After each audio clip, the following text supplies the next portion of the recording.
del sol, vive el cielito azul con la luz de la luna, sana sanamente sí. Cedro, cedro, curanderito, tan bonitamente sí, con tu fuerza y tallaré. Cedro, cedro, medicina, curandero ya moré.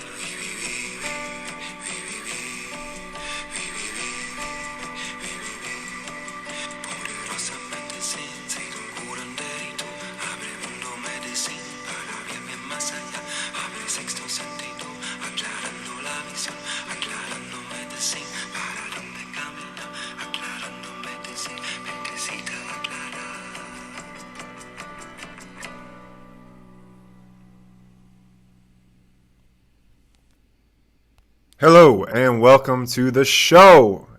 This is the Goodwind podcast, and I am Niko LaPelusa. You are host.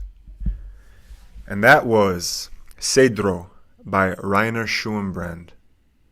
Now Rainer's very dear to me, and this song he released today upon recording, and I just felt very compelled to share.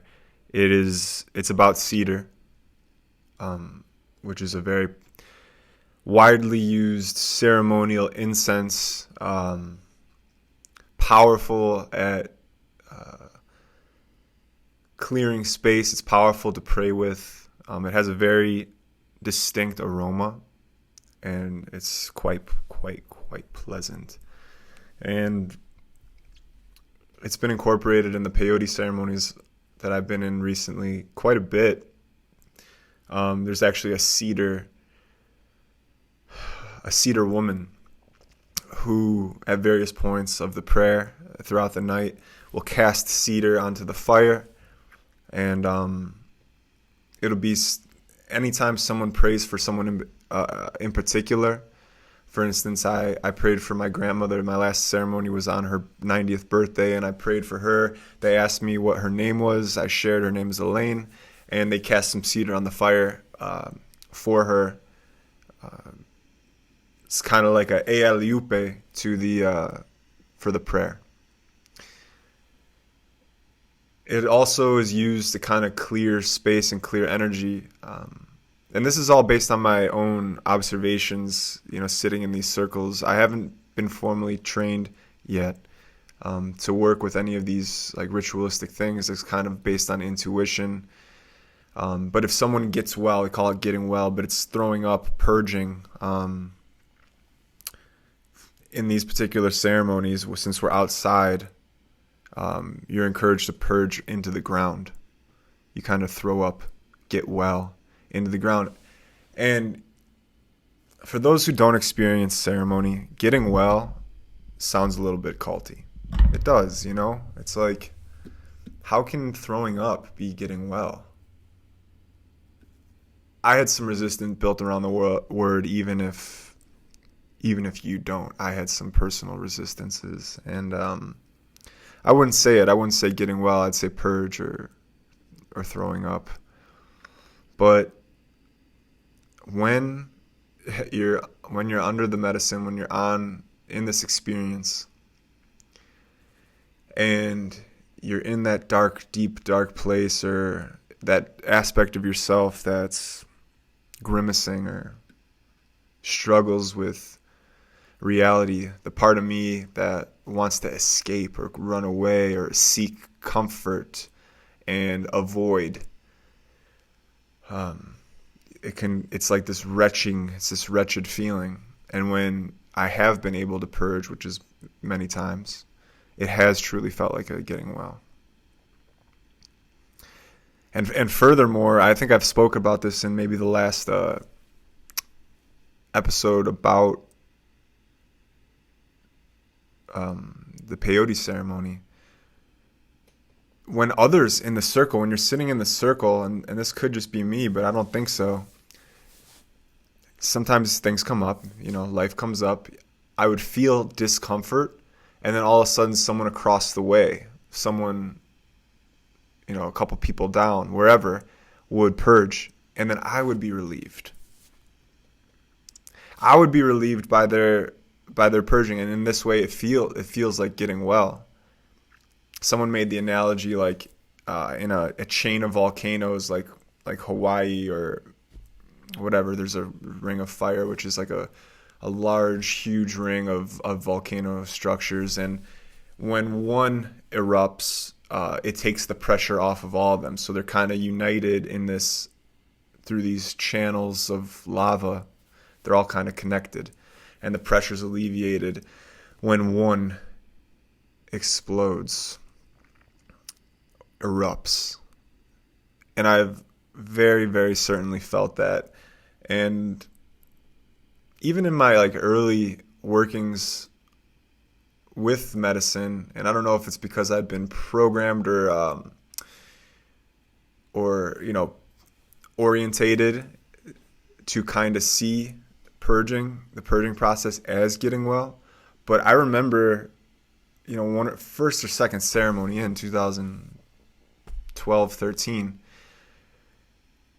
someone going outside of the Maloka, and you can hear them just wah, screaming out the purging, and being filled with such joy. Like, it felt like it came up in the form of giggles, which might have been my own purging and cleaning process. But I remember feeling so joy, and I wasn't laughing at them by any means or giggling at them. I was giggling in appreciation, or like laughing with them, not at them, type of thing. It's like, yes, like you get to clear that out, whatever that was, and kind of start anew. And I do see it this way now. The more I've worked with the medicine, the more I do value that. I don't necessarily seek a purge. I mean, there's things that will come up during ceremony. Sometimes there's not. Sometimes it's quite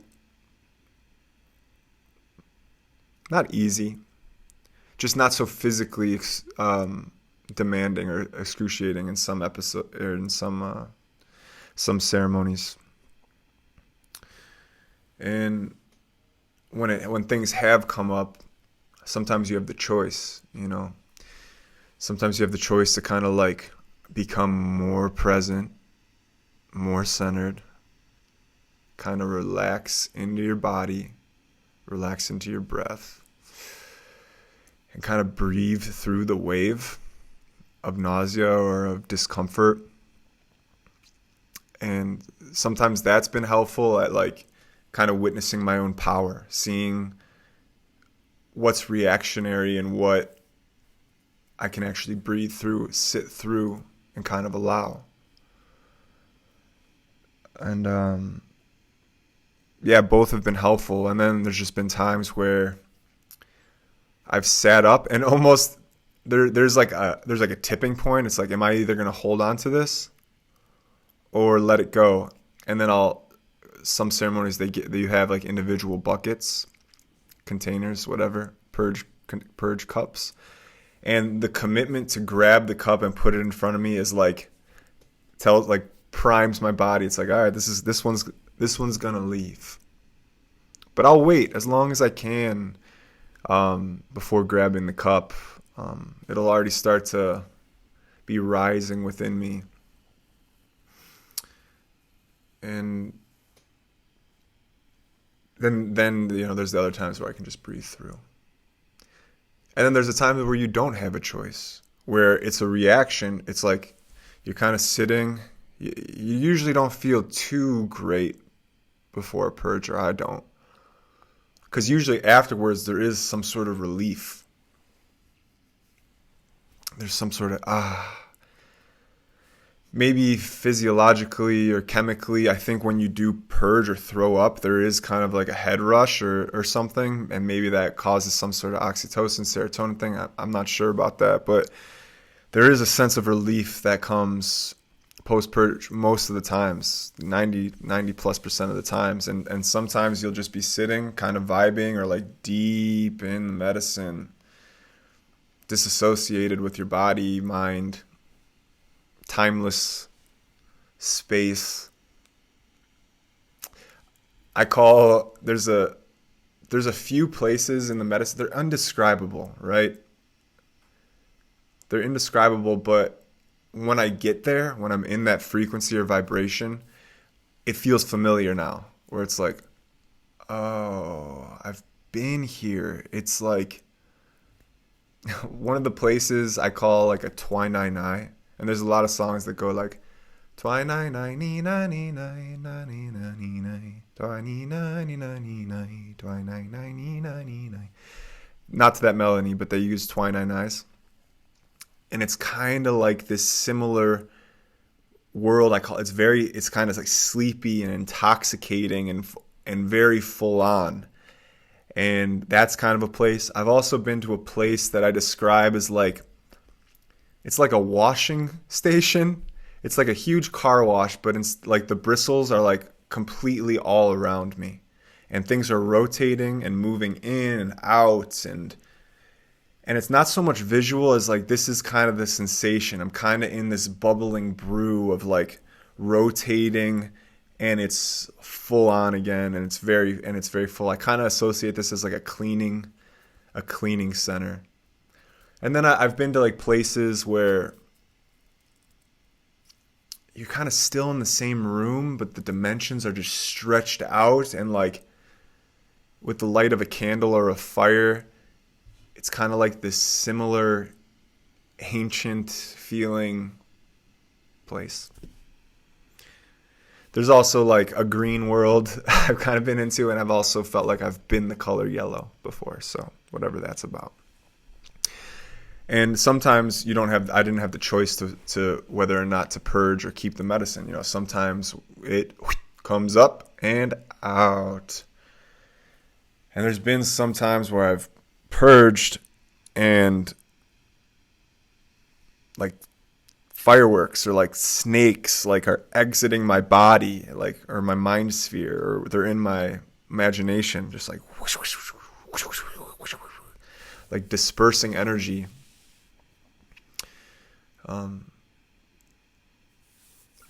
And most recently, when I've gotten well or I've purged, it's actually been with the consumption of the tea. I have to learn, or before I drink the tea, I've been nervous. I know there's some people that don't get nervous anymore. And I have enough experience. I don't know, some experience. And my nerves have changed. I used to be nervous for the unknown that was about to unfold, but I'm actually, it's not really that anymore. It's like, I'm not so much afraid of my aspects of myself I might face. I'm like more community orientated. I'm more attached to this reality, and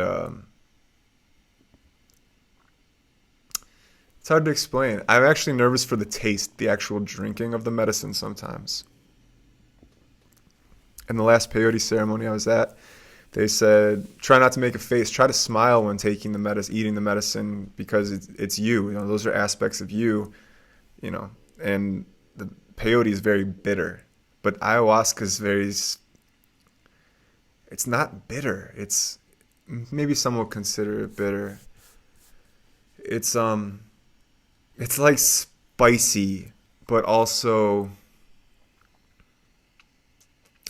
it can be thick, and it's very distinct. Actually, talking about it, I'm kind of like building this memory and kind of trying to pave a new memory for the flavor and the taste, and like trying to appreciate it. Because usually the first glass of the night, I'll drink down quite easily, and it won't be the faces I won't make. I won't have to like squirm. But glass 2 and 3, this past time, I drank it and let it go almost immediately. I've done that a few times now, where I drank it, got the shimmers, and into my container. And actually, the person serving the medicine, when I came up the second time, I was feeling good about drinking the second glass, because the first one went down pretty smooth. I was feeling well. I was feeling present and kind of a lovely splendor.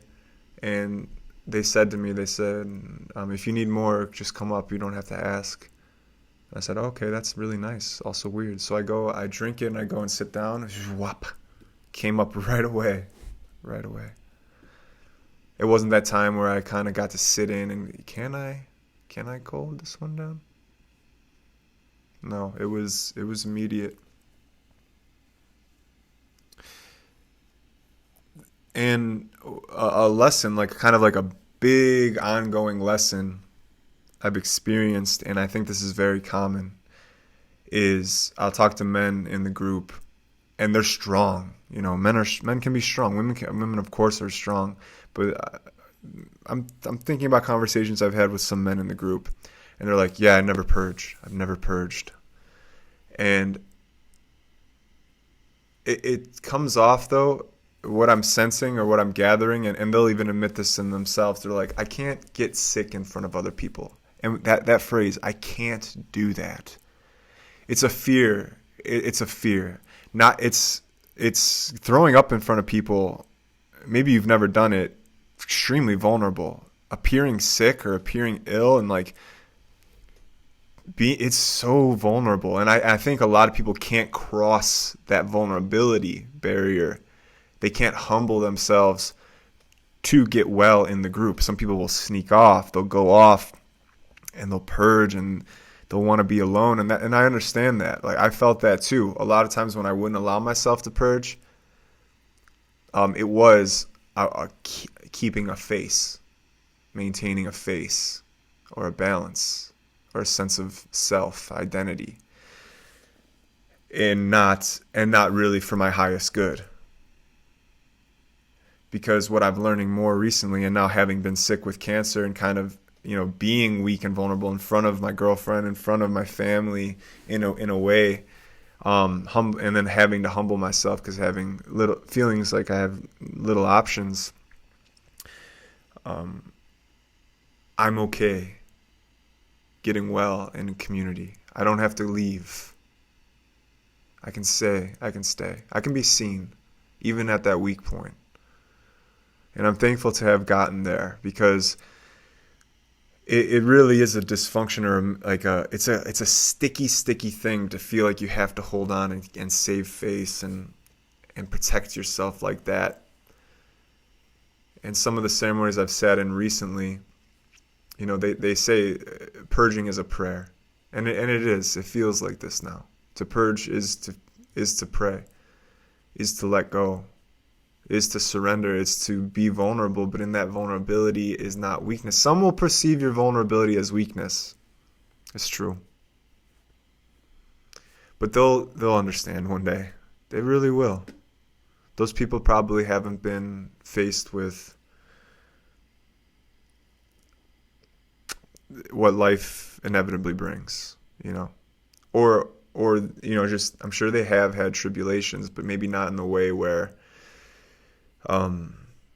their sense of power and self is shook to the bone. And now I'm very thankful to be able to purge in public, to get well in the group, not have to leave. It's coincided with me being able to share my song in the group too, to share my voice, and that's been really rewarding, and that has a whole new level of lessons and identities to hold on to, and egos to protect myself, and, you know, the lesson's ongoing. But I no longer am afraid to be vulnerable in that way, to purge and to share. And I think it's allowing other people around me to the same. Yeah, I mean, I'll talk to some veterans, you know, people who are very veteran, and they will not allow themselves to purge. And it's just like, that's holding face. Like, please, like, I want to see you be vulnerable in front of the group, you know. I've kind of rearranged myself, and maybe this is harsh too, but, you know, if you're not able to be vulnerable in front of the group, I actually see that as more of a form of weakness than being able to be seen and exposing yourself, if you will. Not be exposed, really, but exposing yourself and to be seen, and for it to be okay. I kind of wish that for people. I pray for that level of freedom. Because we know that, connection comes through this vulnerability.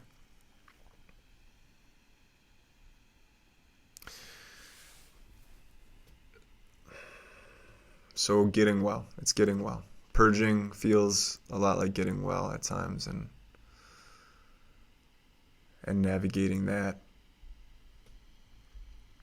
And cedar has been really important in my prayer recently. I actually harvested some of the cedar in Acadia National Park in Maine, and I put it back on my altar yesterday. I actually had an altar malfunction. I lit a candle for that manifestation, Jupiter and Saturn being the closest they've ever been, and I lit a candle, let it run the whole day pretty much.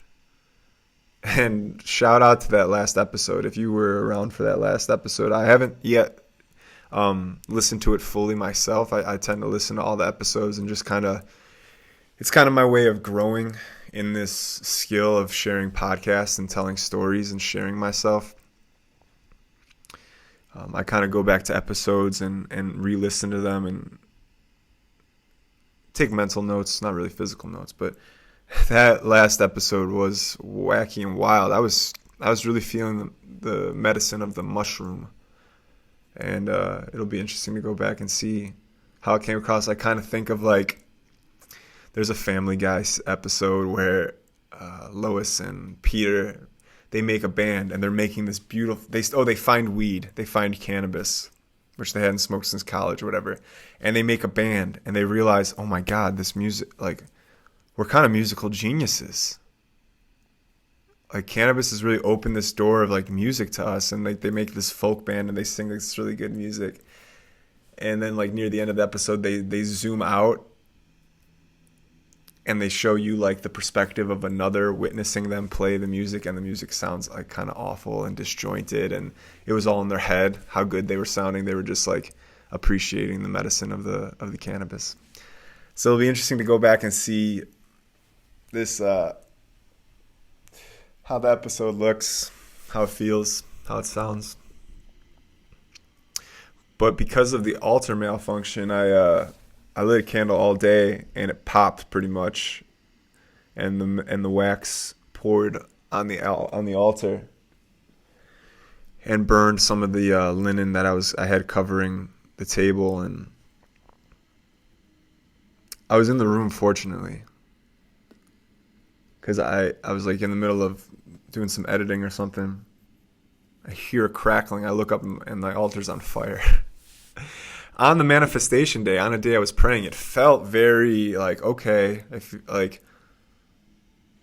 felt like a message, particularly from the fire, because at that point I'd let the candle burn for so long. I wasn't giving my presence or the attention to the fire, and fire that's not mindfully used can certainly burn you, can burn me, and that's how I took it. I took it you must continue this mindfulness of the fire, stay aware and not just let the fire burn.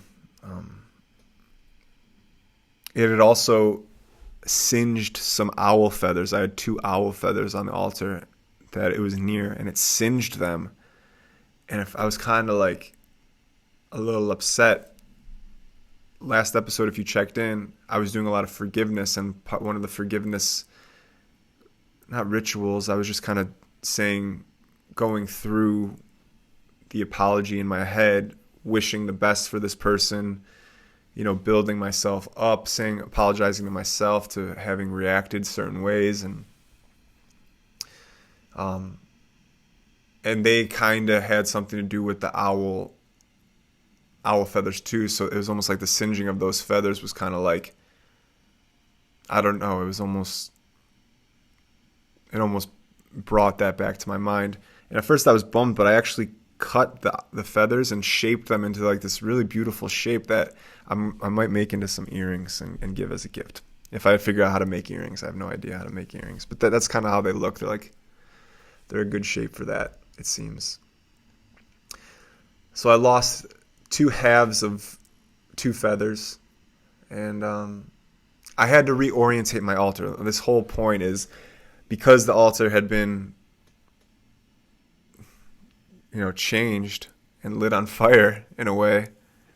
It gave me the opportunity to reorientate it. And at the centerpiece, instead of having the fire, I decided to have water with some flowers that I'm growing in my closet that were ready to be picked. And I put a large batch of cedar at the centerpiece too, because cedar has been, prominent in my life. It's been really beautiful to pray with, and if anything, it's just been really beautiful to smell and to coat a room in for me. And after doing that, the next day, 2 days after, being today, I get this song from my guitar teacher, Reiner, and it's a cedar song. Cool enough, right? And the first I listened to it a few times in a row. It's the song I played at the beginning of this podcast. I listened to it a few times in a row because it was filling me with such sensation. I was feeling the body tingles. The back of my head was like vibrating, whatever that means. And the song was like empowering me, energizing me. And I was kind of like, drawing that connection to cedar and how it's served. Because in ceremonies, your senses can be heightened. They are heightened. And smells mean a lot. So when the cedar's lit a few times throughout the ceremony, maybe it's programming, some sort of Pavlovian response that I've now cultivated through being in these ceremonies and making myself vulnerable, and then the cedar being used. So it's kind of like this cycle, this training I'm giving myself, but I'm happy about it, It's not like I smell cedar and I have to like punch a wall or, kiss my dad or something. I kiss my dad. But it's just a nice feeling. It's a grounding feeling. I remember being in the ceremonies and like that full presence and the love that's possible at any given moment. And the mushrooms had me feeling really good, a few days after. It's kind of worn off a little bit now. I've kind of like settled back into the groove of coffee and media. But I think all in all, I've been in kind of a good place. To build on top of that last episode a little bit, I talked about forgiveness and how you don't need to make yourself small to say you're sorry. You don't have, understanding humility and making yourself small, and how to truly forgive, how to say sorry is first saying sorry to yourself for having lost your way. Well, first acknowledging that what you did maybe wasn't the best way of going about it, or maybe wasn't the best thing to do. And then apologizing to yourself for that. And then from that place of centeredness and groundedness and if bringing your self-esteem back up, you can say you're sorry. Because some people you say sorry to and they'll take it as I was right, They'll take it as, they'll try to take it as you making you small for having apologized. And that's a grave error on their part. And it discourages a lot of people from saying sorry, which is what people want. When someone is hurt, having the validation of, I'm sorry to have hurt you, it means the world in a lot of ways. And so I sent those text messages, hey, I'm sorry, I'm wishing the best for you and your family moving forward. I sent out 2 or 3 of these. 2 people didn't respond, 1 person responded, I accept your apology. Great.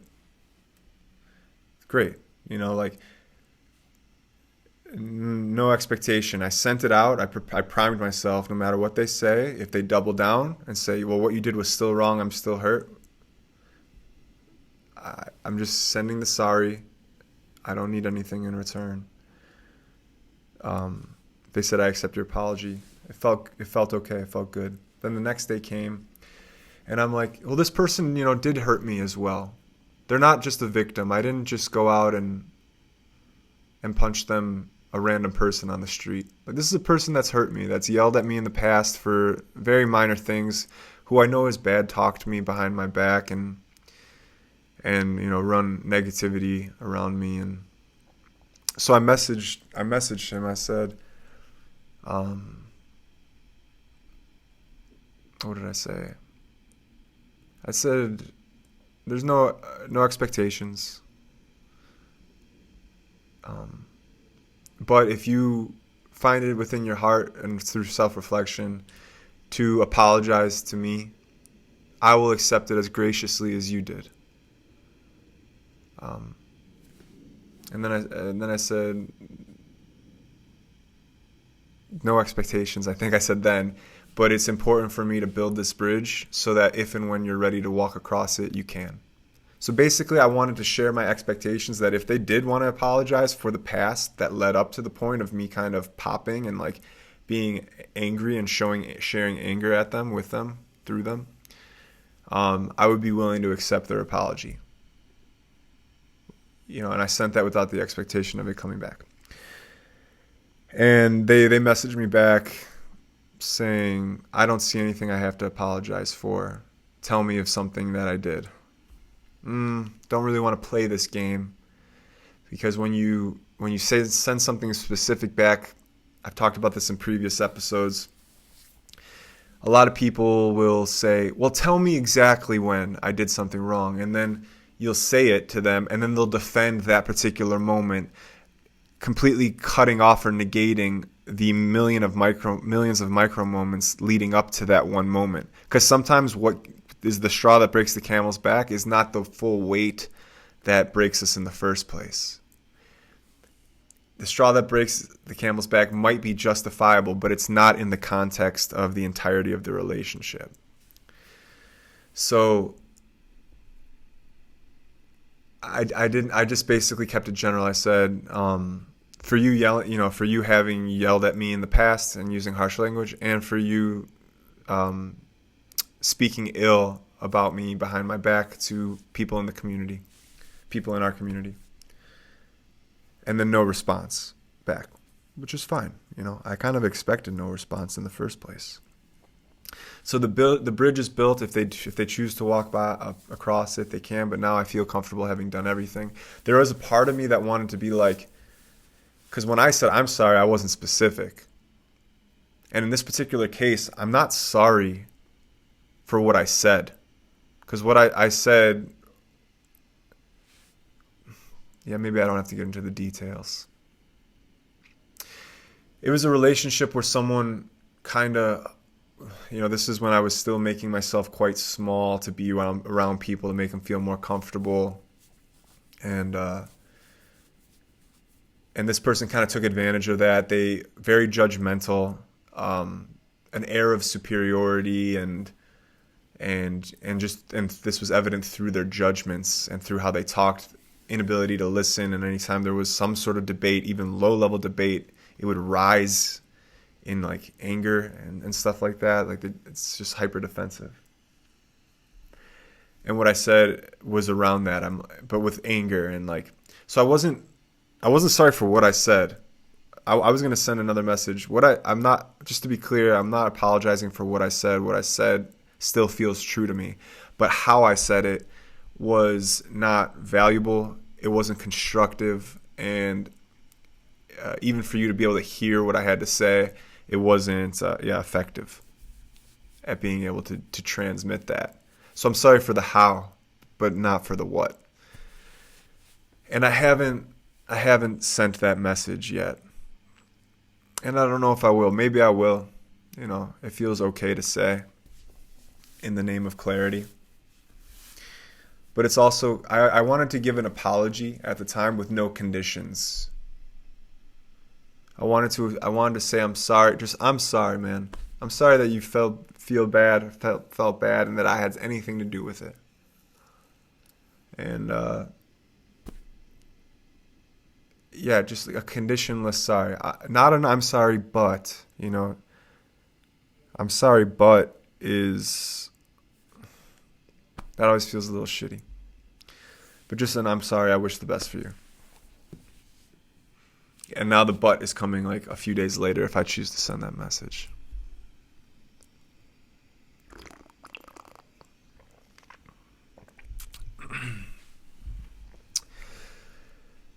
Forgiveness, though, man, the work it's work. I feel kind of proud of myself for having humbled myself to apologize to people. I was pretty clear, like, they don't need an apology. Like, I feel very justified in this, in the anger I've shared towards them. And it still feels justified, and that's my point, is I still feel validated for how I felt, but it's just how I shared that it probably could have been received better and actually brought people up a little bit more. So let's. I'm gonna do a few TikTok comments, answering a few TikTok comments, and see where this goes. Now, this has been my most popular video so far. 2 point something million views, 500,000 likes, and 8,000 comments. So, maybe we do 4 or 5 of them, something like this.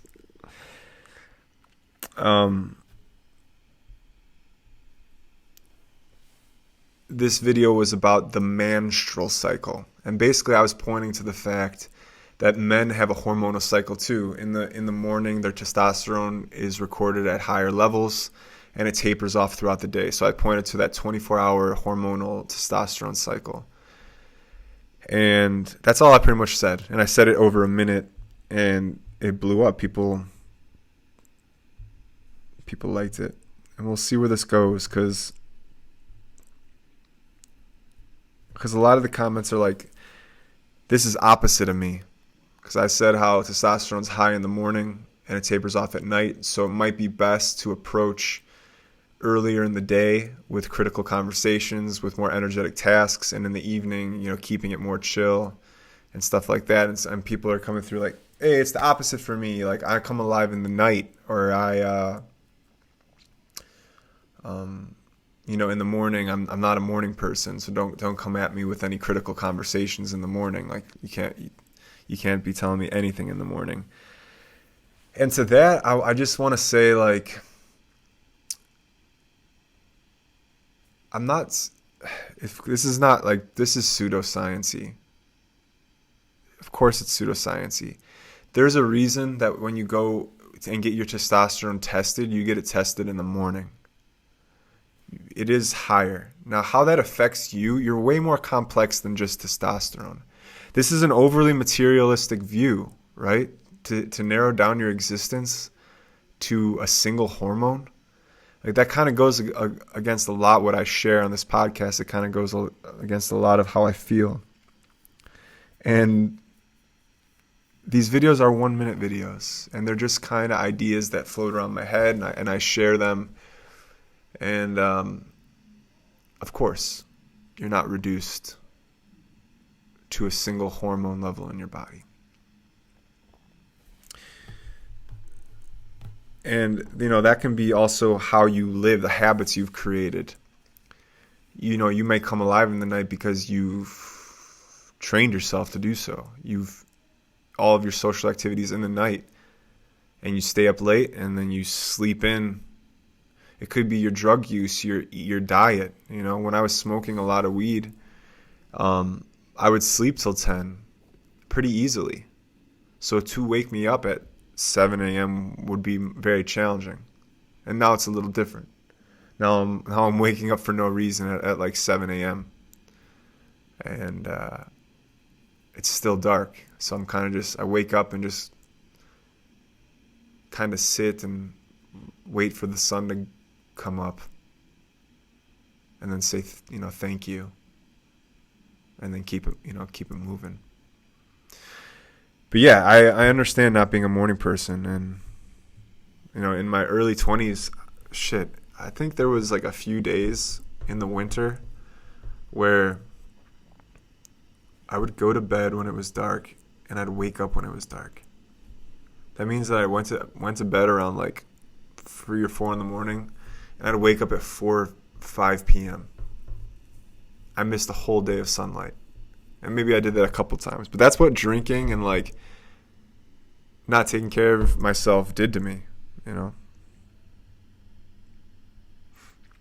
A lot of the comments are like, it's frustrating that these tools weren't given to us. We weren't taught this stuff growing up.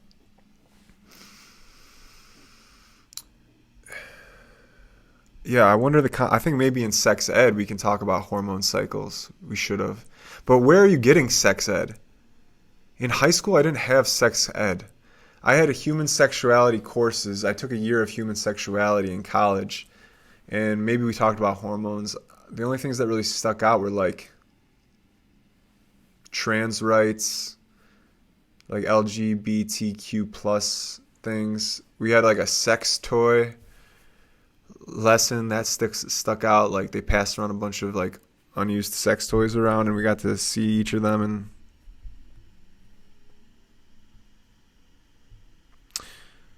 And yeah, I don't really remember there being a lot of hormone explanation. I wonder why I can't remember that course too much. I do remember we had to do a play in college. We had a group and we had to do a play. And we got to choose a topic, and our group chose polygamy. And I wrote a script for us on polygamy. It was like a talk show style script. It was so shitty. I cringed thinking about it for like 6 years after we did it. Because I put a wig on, I put like a pillow in a shirt, and I was like the guy that had many wives. And I kind of played like this dumb guy. It was really stupid. It wasn't a good representation of polyamory at all. And then there were like people that would give you like a positive spin, and then people that gave you a negative spin. Like I wrote a script like from a Christian perspective, and from it probably wasn't that bad. I mean, the production value was very low, and there's no trained actors.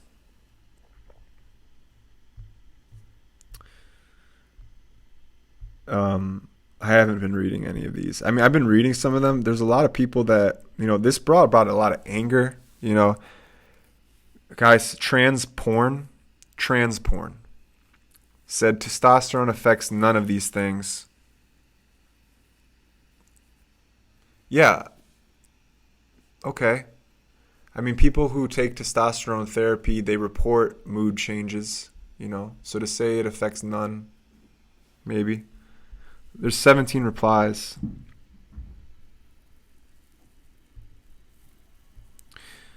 Someone came to my rescue. Chank is dank. This video obviously doesn't account for everyone's same way as women react differently during their cycles. And the evening doesn't stop you from doing shit. Yeah.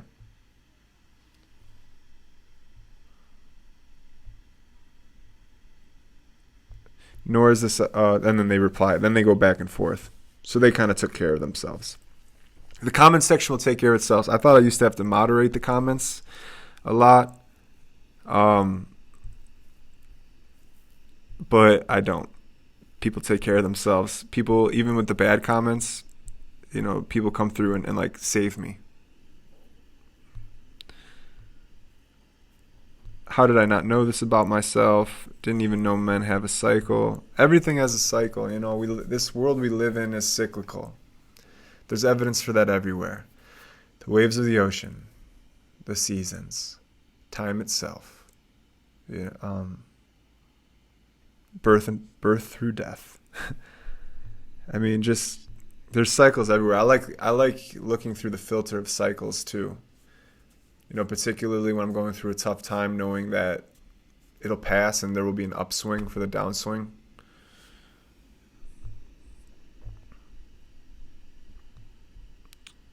That's why they like to come in the morning.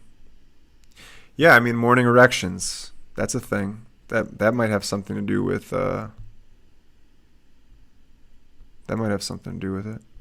Testosterone. A lot of people are saying, man, I'm reversed. I'm the opposite. Don't talk to me until I smoke my L and drink my coffee unless you want to get ragdolled.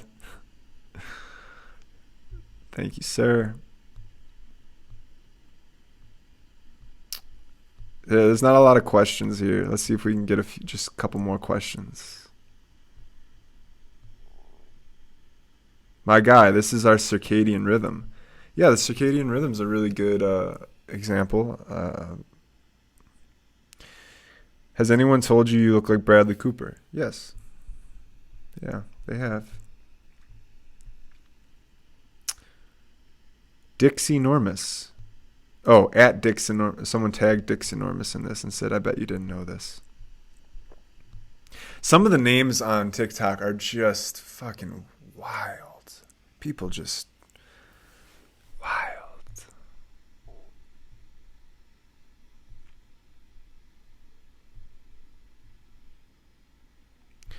Why would I care about man's cycle when they don't bother learning ours? A few reasons. You can set the example. You can be that which you want to see in the world. I know Gandhi said that. Because you having more knowledge actually puts you in a place of leverage and power. If you're looking for a sense of personal power,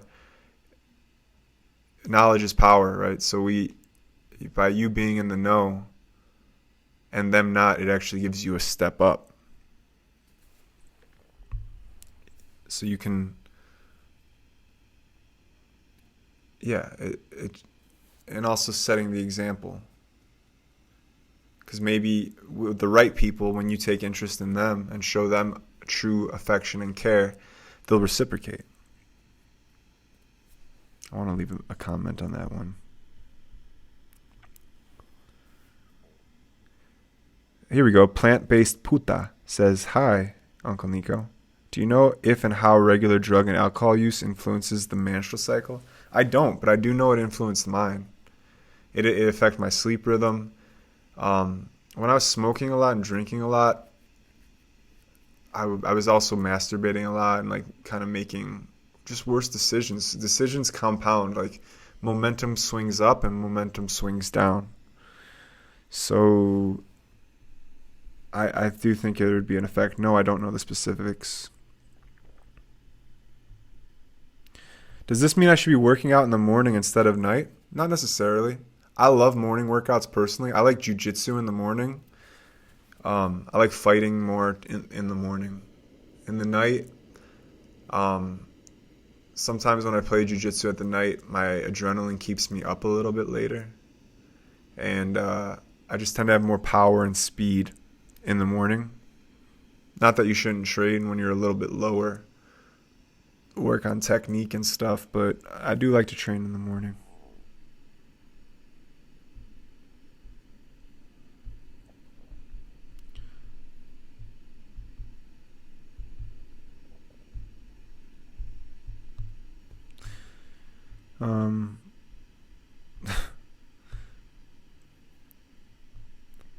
Yeah, maybe we'll just do one more. 2 more. Why did I watch this whole thing? I'm lesbian. I don't know. You can still know about men just because you're lesbian. You're still going to have men in your life.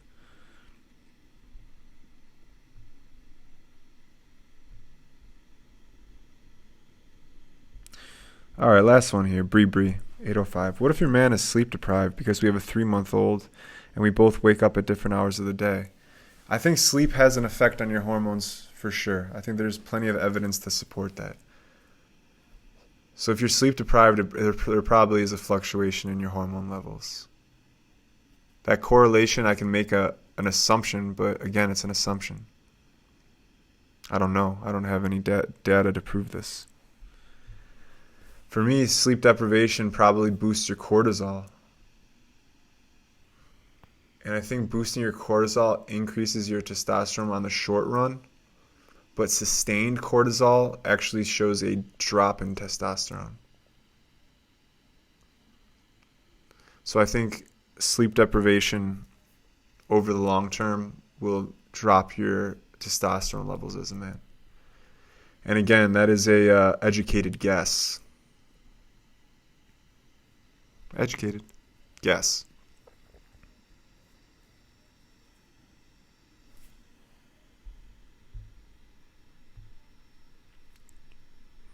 Cool.